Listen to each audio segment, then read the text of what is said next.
And on to our news in brief for this edition of the African Union Journal. The African Union announces a $150,000 solidarity fund to support South Africa following the recent devastating floods in the KwaZulu-Natal province.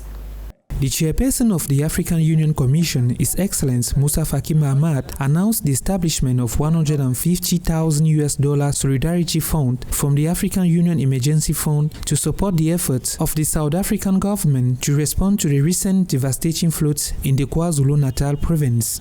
In a statement issued on April 20, 2022, the chairman of the African Union Commission, Musa Faki Mahamat, expressed his full regret and renewed his sincere condolences to the government, the people of South Africa and the families affected by this natural disaster, which caused over 448 deaths, 63 missing people and a lot of material damage. Member states of the Economic Community of Central African States trained in the prevention of violent extremism. The Central African sub-region is indeed facing a variety of security threats and challenges, including internal conflicts and crises, terrorism and violent extremism, with many active groups such as Boko Haram and others.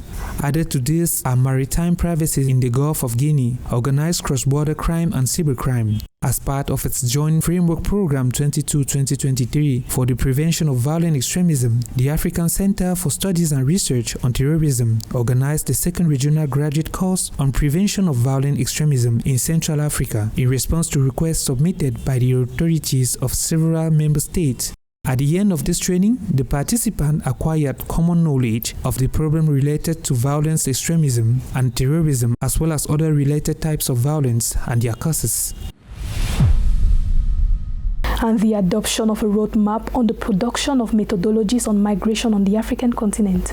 Experts in migration statistics from 25 member states of the African Union, regional economic communities, and other regional and international organizations converged at the expert group meeting on the development of methodologies on migration statistics and mobility in Africa. The conference was held from April 11 to 12, 2022 in Marrakech, Morocco, to develop guidelines for the effective implementation of the migration agenda in Africa. The meeting included with the adoption of a roadmap on the production of methodologies on migration in Africa, in line with the revised strategy for the harmonization of statistics in Africa and the African Charter on Statistics, as well as a document on the state of concepts and definition used for the production of statistics in migration in Africa.